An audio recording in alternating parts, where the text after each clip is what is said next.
Hey guys, what's going on? It's Josh Millennial Reaper here, and I'm just gonna do a quick update, or the last update, about my harem tank. As you can see, there's a couple changes that have gone on since my last video.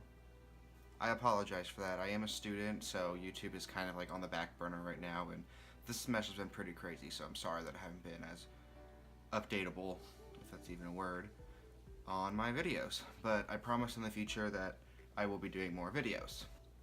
As you may remember, I had this 65-gallon tank that used to be where I am right now, but I just had too many problems with that tank.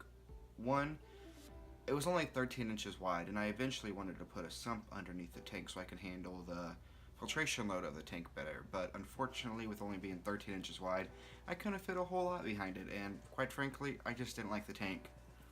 Also, when I was moving the tank around, I had a chip in the glass from one of the rocks hitting the side, and that freaked me out a little bit. So what I ended up doing was I found this cube off Craigslist for $100 and I converted it to my harem tank. Now, some of you may be asking, why put 15 clownfish inside of a 32-gallon BioCube? And for me, the answer was they had almost too much space in the 65-gallon tank. That being said, you could see some of the clowns starting to pair off, some of the bigger clowns pairing off, some of the smaller clowns pairing off, and then as a result they were getting territorial.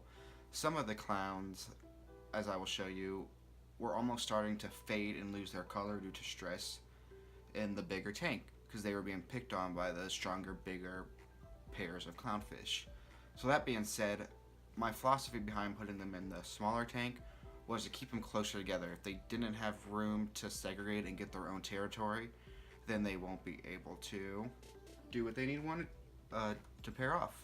The other reason for putting them into the smaller tank is I figured it would be easier to stock with anemones. Now, as you may know, clownfish like to host anemones, and that being said, I wanted to put a bunch of anemones in here. But if you go to your local fish store, they range anywhere from $30 to $40.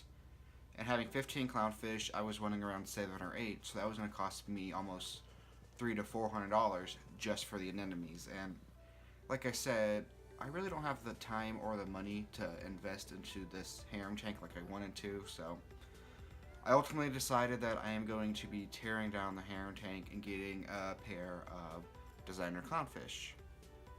That being said, I am going to continue doing updates. I have a 125-gallon tank that I set up. You can see in my previous video, which I will try to link right here.